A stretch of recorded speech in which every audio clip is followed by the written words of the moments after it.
about the fact that Prince Harry and Meghan Markle are now living well beyond their means, not being able to rake in those big money deals, and some speculation that they are now actually eating into the inheritance left by both Princess Diana and the Queen Mother. They have financial problems, and a part of those financial problems are that Netflix is not funding the manufacture of the produce. They built a brand on royalty, rebellion, and ridiculous wealth.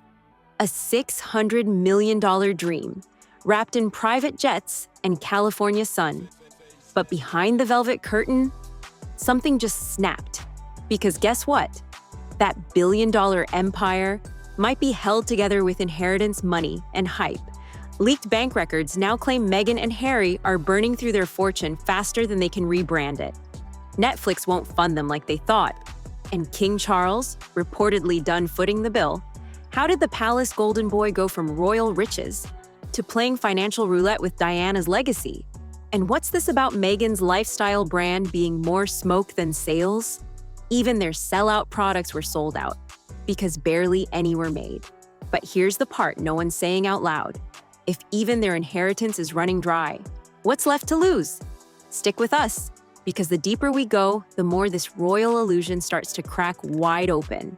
You're watching Chatterfuse? Don't blink, because what's coming next could rewrite everything we thought we knew. Like, comment, and subscribe if you're ready to see what happens when the crown stops paying. Let's get one thing straight. From the outside, Meghan and Harry weren't just surviving post-royalty, they were thriving. Or so it seemed. She thought she was boarding the Billionaire Express. Instead, she landed in low eight-figure reality. Harry's actual net worth? Somewhere between $30 to $40 million. Inherited, not earned. And with no formal job, no palace allowance, and no throne in sight. That money wasn't growing. Meanwhile, their lifestyle was exploding. $20 million Montecito estate, private security detail that runs $250,000 a month. And that's not counting the chef, the travel, the PR team.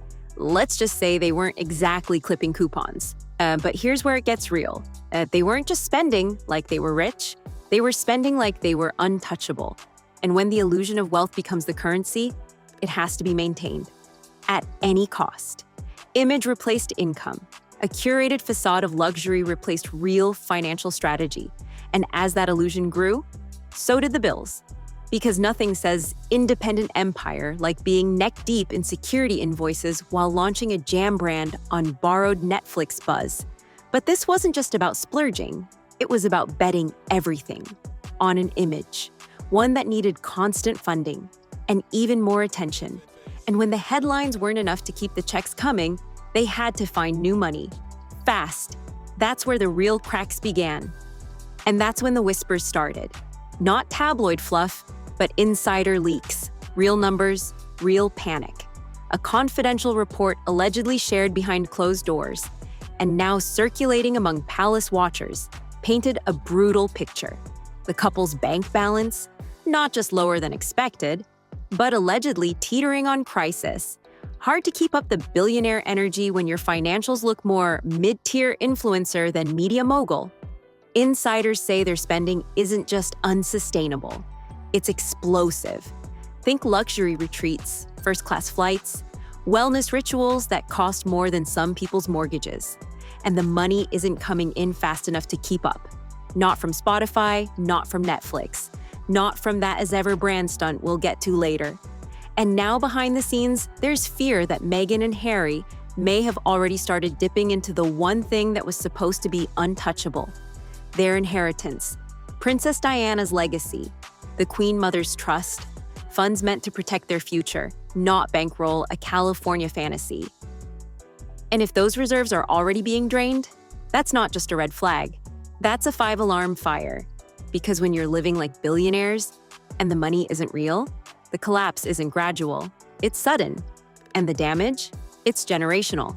Ah, yes, the Netflix deal, the golden goose, the we're set for life handshake that was supposed to turn Meghan and Harry into Hollywood royalty. Except, it didn't. Insiders say the deal wasn't nearly as lucrative as they made it sound. Not a blank check, not even close. In fact, Netflix reportedly played it safe, fronting small amounts in phases. Funding tied to deliverables, not dreams. And when Meghan floated As Ever, her lifestyle brand, as a flagship idea, Netflix backed away from the cash cannon. Turns out, cutting fruit on camera and whispering about empowerment doesn't quite justify a multi-million-dollar line of luxury tea jars and hand creams. Behind the scenes, it got worse. Production was so limited that the line sold out instantly, not because demand was sky high, but because inventory was laughably low. It's easy to sell out when you only stocked 6 units. What was framed as a runaway success was really just a controlled PR mirage, a sleight of hand, hype over substance. And when Netflix refused to act like a silent investor, Meghan's plans started to buckle. They weren't looking for a partner. They were hoping for a bank. But Hollywood isn't the palace. There are no guarantees. No royal bailout if your pitch flops. And without Netflix footing the dream, the financial gap became impossible to ignore. You know what screams financial stability? Launching a lifestyle brand, while your empire is quietly hemorrhaging cash. As Ever, Meghan's glittery, curated answer to Goop was supposed to be her signature move. A personal brand, a legacy builder. In reality, it was a fragile pop-up shop with the production scale of a high school bake sale. Insiders say Meghan was convinced the brand would catapult her into billionaire status. But when the dust settled, even staffers admitted the sellout narrative was mostly smoke and mirrors, tiny batch orders, inflated exclusivity, and just enough PR spin to keep the headlines glossy. And then, silence. No restocks, no next phase, no luxury empire rollout. Just pivot. Because within weeks, Meghan had already dropped the jam jars and pivoted to fashion, of course. Because when your lifestyle brand collapses under its own self-importance, why not dive headfirst into the most cutthroat, cash-burning industry imaginable? Sources close to the couple say the fashion line isn't about creative vision. It's about plugging a financial hole that's growing louder than their PR machine can muffle. And here's the brutal part. Even Victoria Beckham, with decades in fashion and actual design chops, needed David's millions to stay afloat. So what chance does Meghan really have when your last sellout success had no inventory and your Netflix money's already drying up? Is another brand launch ambition or desperation? Because nothing says we're totally fine like a conveniently viral moment in the middle of a financial storm. Enter the American Airlines note, a handwritten letter from Meghan herself, allegedly penned mid-flight, addressed to the flight attendants, gushing with gratitude, perfectly phrased, and timed just right. The stewardess who posted it just happened to record a TikTok, just happened to mention Meghan's elegance, and just happened to get picked up by People magazine, Meghan's longtime media bestie. No red flags there. Now look, maybe she really was just being gracious. Maybe she felt moved to show her appreciation in neat cursive and glowing prose.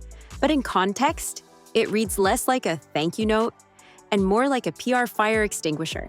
Because behind the scenes, brand deals were stalling. Sold-out launches were being quietly shelved, and money rumors were swirling like a Montecito dust storm.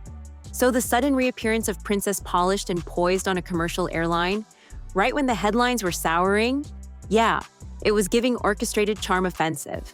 Some insiders even claimed it was staged, that the entire interaction was approved, prepped, and pipelined to go viral. Because when the illusion of wealth is cracking and the empire feels like it's one invoice away from collapse, you do whatever it takes to keep the myth alive, even if it means rolling out handwritten notes like they're the new Birkin bags. For a while, there was one unspoken assumption holding it all together, one invisible safety net. No matter how wild the spending got, no matter how many brand deals fizzled or headlines turned, the crown would step in. If things really fell apart, surely King Charles wouldn't let his own son, his spare, sink. But now, that illusion's been shattered too. Multiple royal insiders say Charles has officially shut the vault. No more quiet bailouts, no more blank checks, no more funding the Montecito fantasy. And it wasn't just a financial decision, It was reputational.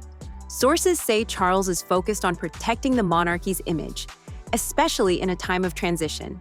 He's dealing with aging royals, internal reform, and public scrutiny.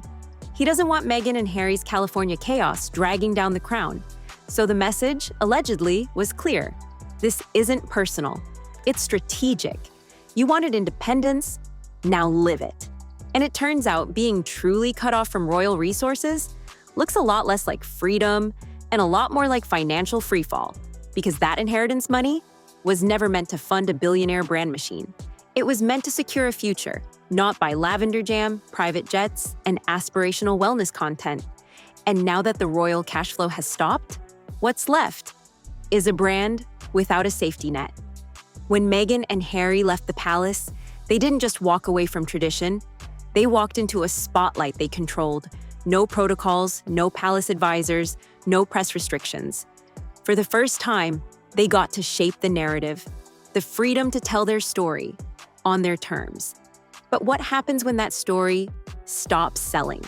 The mansion, the curated photos, the brand launches, it all painted a picture of billionaire bliss, a fantasy of reinvention, of doing royalty better than the royals.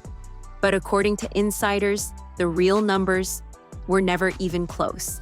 And when the illusion starts to crack, when income dries up and deals fall through, you're not just losing cash, you're losing control. Meghan, by many accounts, was laser-focused on billionaire status, not for the money alone, but for what it meant: power, validation, proof that leaving the firm was the right call. But now the empire's looking more like a house of cards. The jam brand fizzled, Netflix isn't buying, Spotify walked away, and the public? They're not just skeptical, they're exhausted. The same media machine they once used to craft the fantasy is now dissecting it, frame by frame. And without a palace or a paycheck behind them, every PR stunt, every product pivot, every perfectly posed photo just raises one question. Is the royal rebel brand already broken? When a brand starts collapsing from the inside, there's one reaction more dangerous than denial: desperation dressed up as strategy. With As Ever quietly abandoned and Netflix funds running dry, Meghan pivoted hard. Next up, fashion. Because when your lifestyle line dissolves into jam jokes, the logical move is couture, right? Sources close to the couple say this isn't about creative vision. It's about plugging a widening financial sinkhole. Fast, early drafts of Meghan's so-called fashion venture, reportedly all branding, little product, minimal infrastructure, no manufacturing base, just more image. Think less Versace and more vibes with a logo. And here's where it turns from ambitious to alarming. One insider claimed Meghan is now reaching out to celebrity partners, not out of collaboration, but survival. Big names, fast deals, Hail Mary partnerships just to keep momentum alive. But if that sounds familiar, it's because we've seen it before. Chasing relevance through borrowed star power. Not because the idea is strong, but because the brand behind it is slipping. Even the whispers of Meghan being snubbed by Taylor Swift and Dolly Parton, yes, Dolly, add fuel to a growing perception. That desperation is replacing strategy. And the more she scrambles to stay in the game, the more obvious it becomes. They're running out of moves. This isn't just a financial pivot. It's an identity crisis in designer packaging.